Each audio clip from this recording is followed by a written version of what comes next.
What's up, folks? I'm Dan, and welcome to I've Been Meaning to Read That, the show where I read books out loud that I've been meaning to read. Let's go.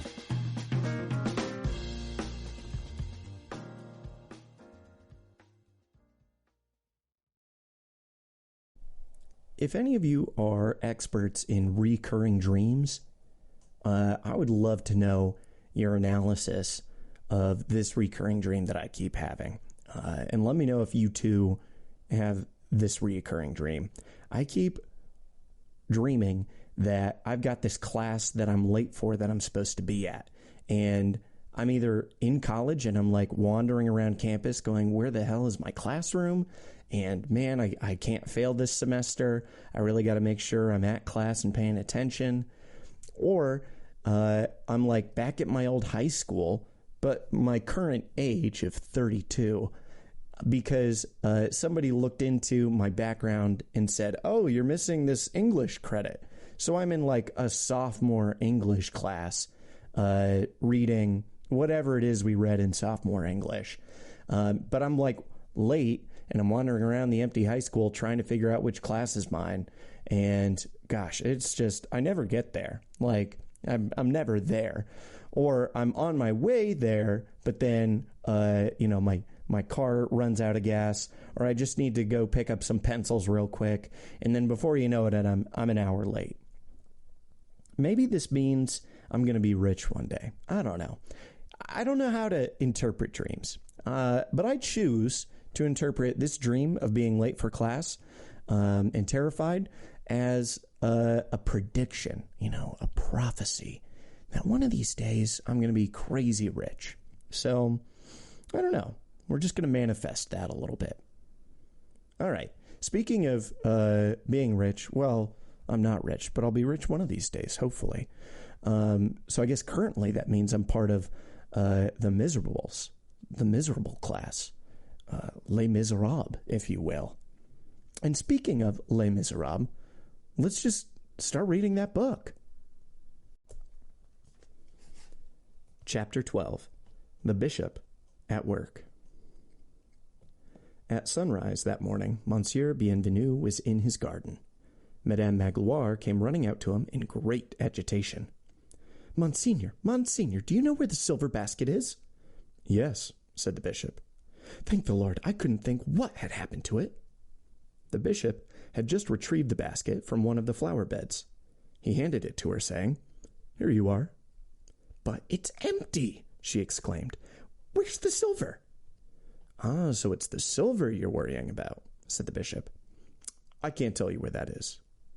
Heaven save us, it's been stolen. That man who came last night. With the zeal of an elderly watchdog, Madame Magloire ran into the oratory, peered into the alcove, and came running back to her master, who was now bending sadly over a cochlearia that had been damaged by the basket when it fell. Monseigneur, the man's gone. The silver has been stolen. She was looking about her as she spoke. The wall bore traces of the thief's departure, one of its coping stones having been dislodged. That's the way he went. He climbed into the lane. The monster. He's gone off with our silver. The bishop, after a moment's pause, turned his grave eyes on her and said gently, In the first place, was it really ours? Madame Magloire stood dumbfounded. After a further silence, the bishop went on. I think I was wrong to keep it so long. It belonged to the poor. And what was that man, if not one of them? Saints alive! Exclaimed Madame Magloire. It's not on my account or Mademoiselle's, but Monseigneur. What will Monseigneur eat with now? He looked at her in seeming astonishment. There is always pewter. Pewter smells. Well then, iron. Iron has a taste. Then, said the bishop, wooden forks and spoons. A few minutes later, he was breakfasting at the table where Jean Valjean had sat the night before, and remarking cheerfully to his sister, who kept silent, and to Madame Magloire, who muttered under her breath that no spoon or fork, even wooden ones, was needed for dipping bread into a bowl of milk. After all, what can you expect? Soliloquized Madame Magloire as she bustled to and fro. Taking in a man like that and putting him to sleep in the alcove. The mercy is we were only robbed. It makes me shudder. As the brother and sister were in the act of rising from the table, a knock sounded on the door, and the bishop called, "Come in." The door opened to disclose a dramatic group. 3 men were holding a fourth by the arms and neck. The 3 were gendarmes. The 4th was Jean Valjean. A sergeant of the gendarmes, who had been standing by the door and was evidently in charge of the party, entered the room and saluted. "Monseigneur," he began. At this, Valjean, who was looking crushed and woebegone, raised his head in stupefaction. "Monseigneur," he repeated. "He isn't the curé?" "Silence," said one of the gendarmes. "This is his lordship the bishop."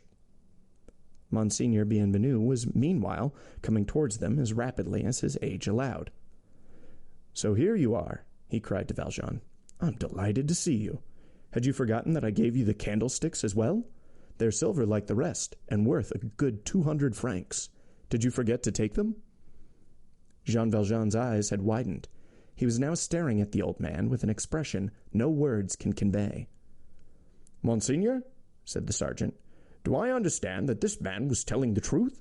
When we saw him, he seemed to be on the run, and we thought we had better make sure. We found this silver in his knapsack, and—" "And he told you," said the bishop, smiling, "that it had been given him by an old priest with whom he stopped the night. I can see how it was. You felt bound to bring him here, but you were mistaken."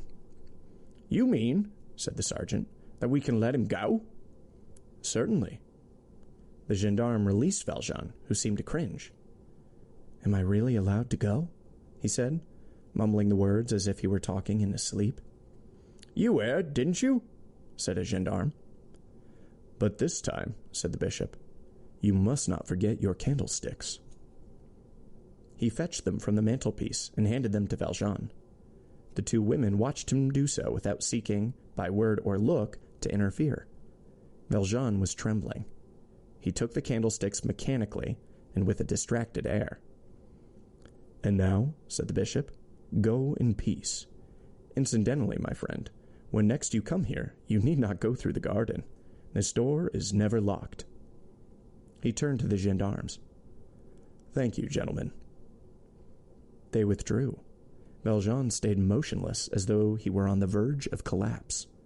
The bishop came up to him and said in a low voice, "Do not forget, do not ever forget, that you have promised me to use the money to make yourself an honest man." Valjean, who did not recall having made any promise, was silent. The bishop had spoken the words slowly and deliberately. He concluded with a solemn emphasis. "Jean Valjean, my brother, you no longer belong to what is evil, but to what is good. I have bought your soul to save it from black thoughts and the spirit of perdition. And now I give it to God." End of chapter 12. Chapter 13. Petit Gervais. Jean Valjean left the town as though he were still on the run. He plunged into the countryside, blindly following lanes and footpaths and not realizing that he was going in circles. Thus he spent the morning without eating or feeling any sense of hunger. He was overwhelmed by new and strange sensations, among them a kind of anger, he did not know against whom. He could not have said if he was uplifted or humiliated. He had moments of strange tenderness which he resisted with all the hardness of heart which 20 years had brought him. His state of mind was physically exhausting. He perceived with dismay that the kind of dreadful calm instilled in him by injustice and misfortune had begun to crumble. What was to take its place? At moments he positively wished himself back in prison, and that these things had never happened to him. At least he would have been less distraught. Although it was late in the year, there were still a few last flowers in the hedges whose scent, as he passed, recalled pictures of his childhood, and these memories, so long buried, were almost intolerable. Thus he spent the day in a state of growing turmoil, and in the evening, when the sun had sunk so low that every pebble cast a shadow, he was seated on the ground by a thicket, in an expanse of russet plain that was totally deserted. Only the Alps were visible on the horizon. Not so much as a village church steeple was to be seen. He was then perhaps 7 miles from D, and a footpath crossed the plain a few yards from the place where he sat. Into his somber meditations, which must have rendered his ragged appearance still more alarming to any passerby, a lively sound intruded. A boy of about 10 was coming along the footpath, singing as he came.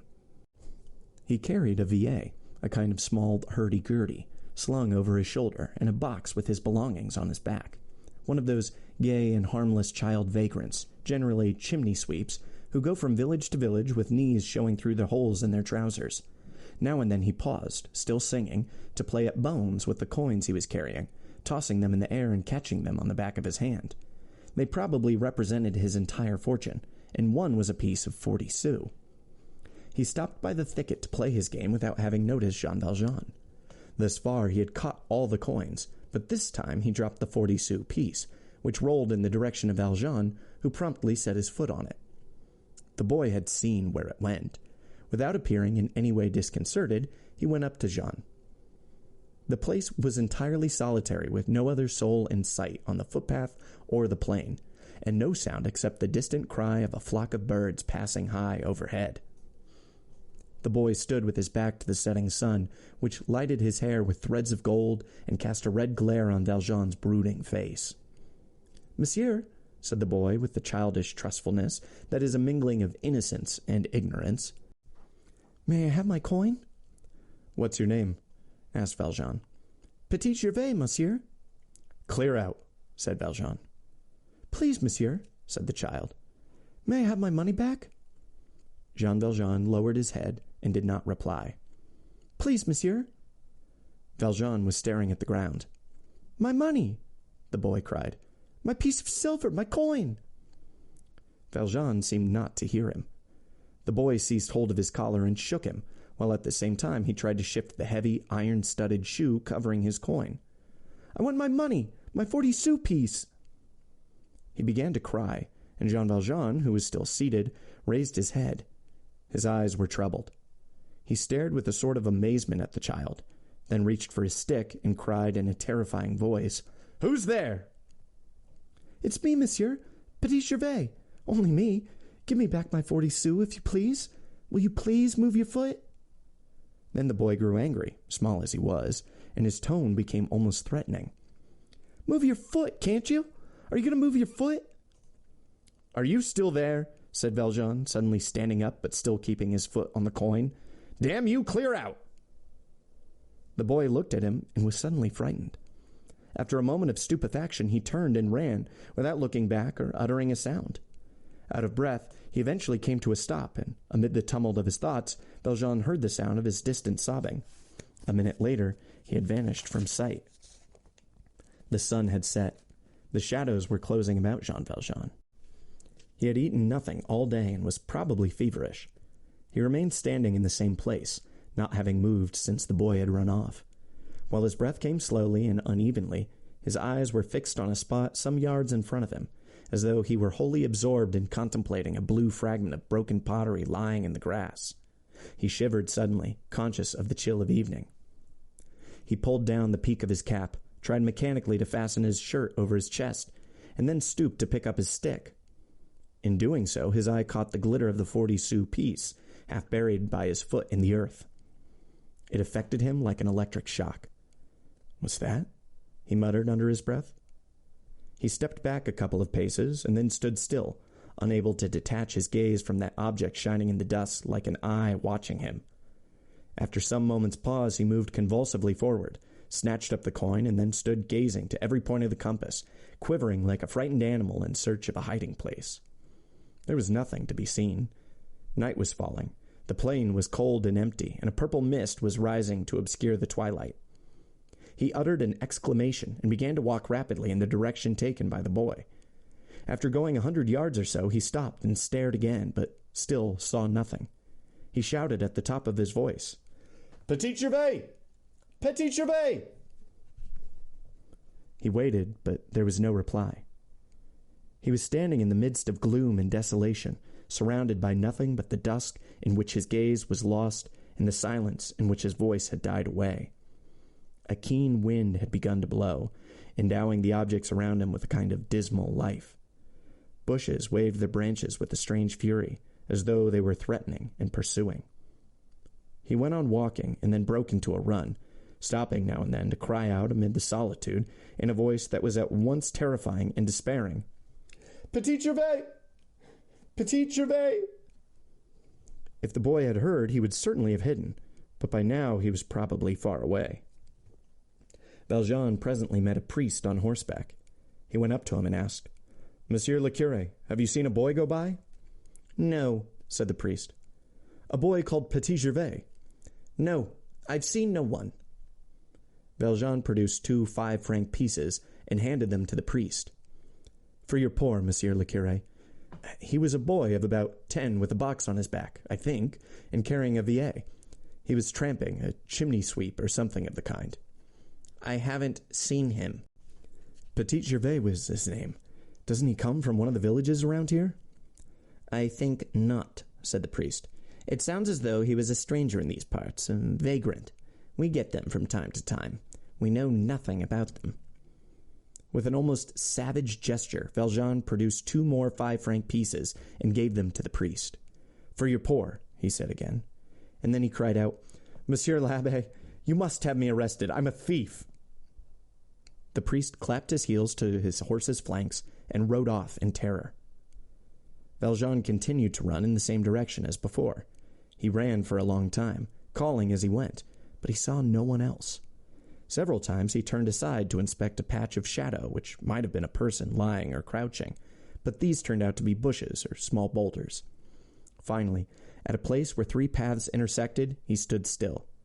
Gazing into the distance, he called for the last time, "Petit Gervais! Petit Gervais!" And his voice sank without echo into the mist. He again murmured, "Petit Gervais," so faintly that the words were scarcely audible, and this was his last attempt. His legs suddenly buckled under him, as though some unseen power had struck him down with all the weight of his guilty conscience.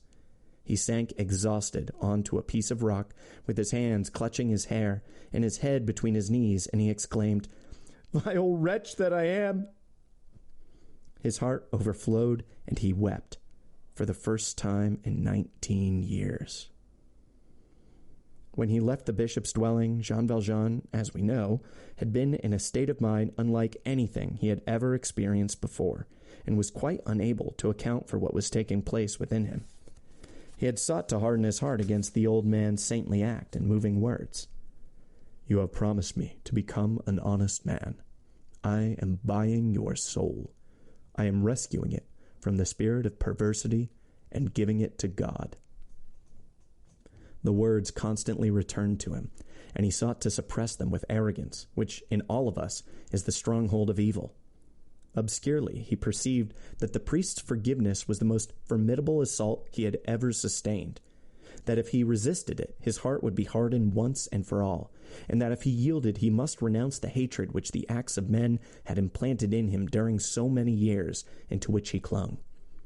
He saw dimly that this time he must either conquer or be conquered, and that the battle was now joined, a momentous and decisive battle between the evil in himself and the goodness in that other man. Beset by these intimations, he reeled like a drunken man. But, as haggard-eyed he went on his way, had he any clear notion of what must be the outcome for him of that episode in D? Did he truly understand all that it implied? Did any voice whisper to him that he was at a turning point in his life, that henceforth there could be no middle way for him, that he must become either the best of men or the worst, rise even higher than the bishop himself or sink lower than the felon, reach supreme heights of goodness or become a monster of depravity? We must again ask the question, did any dim understanding of all this enter his mind? It is true that misfortune sharpens the wits, but still it may be doubted whether Jean Valjean was in a condition to grasp so much. Such notions as occurred to him were glimpsed rather than clearly seen, and did no more than plunge him into a state of agonized and almost intolerable confusion. The encounter with the bishop, immediately following his release from the black limbo of prison, had dazed him spiritually in the way that the eyes may be dazzled by the brilliance of daylight after a period of total darkness. The prospect now proposed to him, a life of goodness and purity, caused him to tremble with apprehension. He was truly at a loss.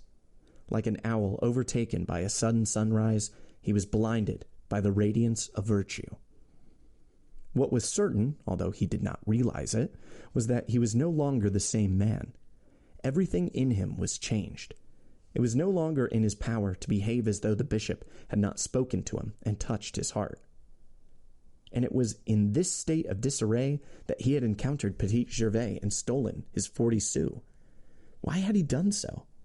Assuredly, he could not have answered the question. Had it been a last stirring of the evil generated in him by prison, a lingering impulse akin to what the physicists term latent energy? It had been that, and perhaps it had also been something else. In simple terms, it was not the man who had stolen it. It was the animal which, from habit and instinct, had brutally set its foot on the coin while the man's intelligence wrestled with the new and dumbfounding thoughts that preoccupied it. When the man saw what the animal had done, Jean Valjean recoiled with a cry of horror. The fact is, a strange phenomenon only conceivable in the situation in which he found himself, that in robbing the boy, he had committed an act of which he was no longer capable. In any event, this last misdeed had a decisive effect upon him. It piercingly dispelled the chaos in his mind, separating light from darkness, and working upon his spirit like a chemical reagent introduced into a turgid solution, which clarifies one element and precipitates another. His immediate impulse, before taking time for thought, like a man clutching at a straw, had been to find the boy and return his money, and when he failed to do this, he gave way to despair. In the moment when he uttered the words "vile wretch," he had seen himself for what he was, being so far detached from himself as to see something that was like a ghost. What he saw was the flesh and blood man, stick in hand, clothing bedraggled, knapsack stuffed with stolen goods on his back, dark of face and darker still in thought, Jean Valjean, the felon. Excess of suffering, as we have seen, had made him in some sort a visionary. This was a vision. He truly saw that Jean Valjean, that evil countenance confronting him. At that moment, he was near to asking who the man was, and he was appalled. It was one of those moments of blinding and yet frighteningly calm insight, when the thought goes so deep that it passes beyond reality. The tangible world is no longer seen. All that we see, as though from outside, is the world of our own spirit. Thus he contemplated himself, as it were, face to face, and there arose in his vision, at some mysterious depth, a sort of light resembling that of a torch. But as he looked more closely at this light, growing in his consciousness, he saw that it had a human form, and that it was the bishop. His mind's eye considered these two men now presented to him, the bishop and Jean Valjean. Only the first could have overshadowed the second. By a singular process special to this kind of ecstasy, as his trance continued, the bishop grew and gained splendor in his eyes, while Jean Valjean shrank and faded. A moment came when Valjean was no more than a shadow, and then he vanished entirely. The bishop alone remained, flooding that unhappy soul with radiance. Jean Valjean wept for a long time, sobbing convulsively with more than a woman's abandon, more than the anguish of a child. And as he wept, a new day dawned in his spirit, a day both wonderful and terrible. He saw all things with a clarity that he had never known before. His past life, his first offense and long expiation, his outward coarsening and inward hardening, his release enriched with so many plans for revenge, the incident at the bishop's house, and this last abominable act, the robbing of a child, rendered the more shameful by the fact that it followed the bishop's forgiveness. He saw all of this, the picture of his life, which was horrible, and of his own soul, hideous in its ugliness. Yet a new day had now dawned for that life and soul, and he seemed to see Satan bathed in the light of paradise. How long did he stay weeping? What did he then do? And where did he go? We do not know. But it is said on that same night, the stage driver from Grenoble, passing through the cathedral square in Digne at 3 a.m, saw in the shadows the figure of a man kneeling in an attitude of prayer outside the door of Monseigneur Bienvenu. End of Book 2. Book 3. In the year 1817. Chapter 1. The year 1817. 1817 was the year which Louis XVIII, with a royal aplomb not lacking in arrogance, called the 22nd of his reign. It was the year in which Monsieur Brugier de Sorsum, the translator of Shakespeare, became celebrated. The hairdressing establishments, hoping for the return of powdered wigs and birds of paradise, broke out in a rash of azure and fleur-de-lis. It was the guileless period when Comte Lynch sat every Sunday as a churchwarden on the high bench in Saint-Germain-des-Prés, clad in the robes of a peer of France, with his red ribbon and long nose and the stately bearing proper to a man who has performed a notable act. Monsieur Lynch's notable act was as follows. On the 12th of March, 1814, being then mayor of Bordeaux, he had handed over the town a little too soon to the Duc d'Angoulême, hence his peerage. It was the fashion in 1817 to engulf the heads of 6 to 8-year-old boys in enormous fur hats with ear flaps, which made them look like Eskimos. The French army wore white uniforms in the Austrian fashion. Regiments were styled legions, and instead of being numbered, bore the names of départements. Napoleon was at St. Helena, and since the English would not allow him any green cloth, he had his old tunics turned. Pellegrini was singing. Mademoiselle Bigottini was dancing. Potier was presiding at the Théâtre des Variétés, and Madame Saqui had succeeded Furioso on the tightrope. There were still Prussian troops in France. Legitimacy had asserted itself by cutting off first the hands and then the heads of Plesnier, Carbonneau, and Talleyrand, convicted of having plotted to blow up the Tuileries. The Prince de Talleyrand, Grand Chamberlain, and the Abbé Louis, finance minister designate, exchanged the smiles of rewarded prescience, both having celebrated the Mass of the Federation held on the Champ de Mars on the 14th of July, 1790, one as a bishop, the other as a deacon.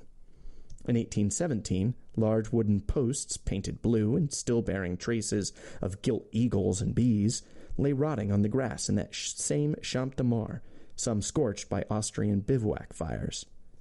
They were what remained of the podium erected 2 years previously by order of the emperor for the ceremonial known as the Champ de Mai, a celebration remarkable for the fact that it was held on the Champ de Mars in the month of June. Two things were popular in the year 1817, the selected edition of the works of Voltaire issued by a certain Colonel Touquet, and the charter snuff boxes, engraved with the People's Charter, designed by the same gentleman. The latest Paris sensation was the murder committed by Dautoun, who had flung his brother's head into the pool in the Marche aux Fleurs. An official inquiry was opened in the loss of the frigate Medusa, which was in due course to cover her captain with shame and the painter Géricault with glory. Colonel Selves went to Egypt, there to become a Muslim and assume the title of Suleiman Pasha. The N's were erased from the Louvre. The Pont d'Austerlitz was swallowed up in the Jardin du Roi, a designation embracing both the bridge and the Jardin des Plantes. Louis XVIII, searching his Horace for instances of heroes who became emperors and shoemakers who became heirs apparent, had two particular cases in mind, Napoleon and Mathurin Bruneau, the cobbler whose claim to be the Dauphin had won some support among the royalists of Normandy. The French Academy announced that the subject of its essay award was the happiness to be derived from scholarship. An imitation Chateaubriand named Marchagny cropped up, to be followed by an imitation Marchagny named d'Arlincourt. In recognition of her masterpieces Claire d'Alba and Malek Edel, Madame Cotin was proclaimed the greatest writer of the age. The French Institute struck the name of Napoleon Bonaparte off its rolls. By royal decree, a naval college was established at Angoulême. Since the Duc d'Angoulême was Grand Admiral of the fleet, clearly the town must be given the status of a seaport, or the whole principle of monarchy would be undermined. Madame de Staël died in July. Political differences were still not unknown. The Café Lemblin and the Palais Royal favoring the emperor as opposed to the Café Valois, which favored the Bourbons. The newspapers had shrunk, but if the format was diminished, the freedom of expression was tremendous. Le Constitutionnel was constitutional, and La Minerve spelt the name of Chateaubriand with a final T, causing much mirth among the citizenry at the expense of that great writer. The suborned press showered insults on the persons exiled in 1815. David was denied all talent, Arnaud all wit, Carnot all integrity, Soult had never won a battle, and Napoleon had lost his genius. It is rare, as we know, for exiles to receive letters from their native country, since the police make it their particular duty to intercept them. David, who complained of this in a Belgian newspaper, was handsomely mocked in the royalist press. Differences of terminology, regicides as opposed to voters, enemies instead of allies, Napoleon for Buonaparte, represented something more than a gulf between individuals. All sensible persons were agreed that King Louis XVIII, the immortal author of the Charter, had put an end forever to the age of revolutions. The word redivivus was being carved on the pedestal in the garden by the Pont Neuf, destined for the statue of Henri VI. Plans were under discussion for the consolidation of the monarchy, and in critical moments the right-wing leaders said, "We must consult Bacot," a deputy notable only for his ultra-monarchist views. But there was also a movement, cautiously approved by Monsieur, the king's brother, in favor of the Comte d'Artois. This was to become known as the Waterside Conspiracy, since the conspirators were accustomed to meet on the terrace of the Tuileries overlooking the Seine. Nor were other plots lacking. The Minister of Police was the Duc de Cazes, a gentleman of moderately liberal views. Chateaubriand, clad in pajama trousers and slippers, with a cap of Madras cotton on his gray head, stood every morning at his window in the Rue Saint-Dominique, peering into a mirror and cleaning his excellent teeth with a complete set of dentist's equipment while he dictated drafts of La Monarchie selon la Charte to his secretary, Monsieur Pilorge. The leading critics rated Lafon higher than Talma. Charles Clodier was writing Thérèse Aubert. Divorce had been abolished. High schools were called colleges, and the young collegians, their collars adorned with a golden fleur-de-lis, brawled over the Roi de Rome. The palace secret police complained to Her Royal Highness, Madame, about the portrait of her husband, the Duc d'Orléans, which was to be seen everywhere. The Duke, in his hussar uniform, looked a great deal more imposing than the Duc de Berry in the uniform of the dragoons, a most uncomfortable circumstance. The city of Paris had the Dome of the Invalides re-gilded at its own expense. The actor Picard, a member of the Academy, which Molière had never succeeded in becoming, was playing in Les Deux Filbert at the Théâtre de l'Orient, over the front of which the partly effaced words Théâtre de l'Impératrice could still be clearly discerned. It was generally agreed that Monsieur Charles Loisson would become the genius of the century. Envy, a sure sign of fame, was already beginning to assail him, and the following line was written about him. Even when Loisson soars, one feels that his feet are on earth. The philosopher Saint-Simon, largely unknown, was a celebrated Fourier in the Académie des Sciences, whom posterity has forgotten, and an unknown Fortier living in an attic whom the future will remember. Byron was beginning to emerge. A footnote to a poem by Milboy introduced him to France with the words, "A certain Lord Byron." David of Angers was trying to shape marble. A contraption which reeked and spluttered was maneuvering on the Seine between the Pont Royal and the Pont Louis XV, a useless mechanical toy, an inventor's daydream observed with indifference by the Parisians, in fact, a steamboat. The aristocracy of the Faubourg Saint-Germain supported Monsieur Delaveau for the post of prefect of police because of his piety. Two leading surgeons quarreled in the lecture hall of the École de Médecine over the divinity of Christ, shaking their fists at each other.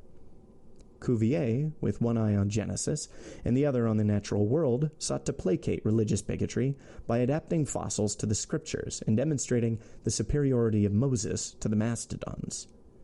A man who, at the sight of the Comte d'Artois entering Notre Dame, was so rash as to exclaim, "God, how I regret the day when I saw Bonaparte and Talma go arm in arm into the Bal Sauvage," was tried and sentenced to 6 months' imprisonment for sedition. But the traitors under Napoleon now came out of hiding. Men who had gone over to the enemy on the eve of battle cynically paraded their rewards and dignities. The deserters of Ligny and Cordoba flaunted their monarchist allegiance with a brazenness that disregarded the injunction to be read on the walls of English public lavatories. Please adjust your dress before leaving. Such is a random, superficial picture of the year 1817, now largely forgotten. History discards nearly all these odds and ends, and cannot do otherwise. The larger scene absorbs them. Nevertheless, such details, which are wrongly called trifling — there are no trifles in the human story, no trifling leaves on the tree — are not without value. It is the lineaments of the years which form the countenance of the century. And in that year of 1817, 4 young gentlemen of Paris played a merry prank. End of chapter 1. And cut. That's a wrap, folks. Thanks for listening to today's episode of I've Been Meaning to Read That, with me, your host, Dan. If you want to learn more about the show, you can follow us on Instagram at Meaning to Read and TikTok at I've Been Meaning. If you want to support the show to help keep it going, you can find me on Venmo at Dingus Donut, DINGUSDONUT. Supporters get a shout-out on the show, and even more important, get to vote on the next book that we read. No matter what, I'll see you for our next episode. Until then, read those books you've been meaning to read, and have a lovely, lovely day.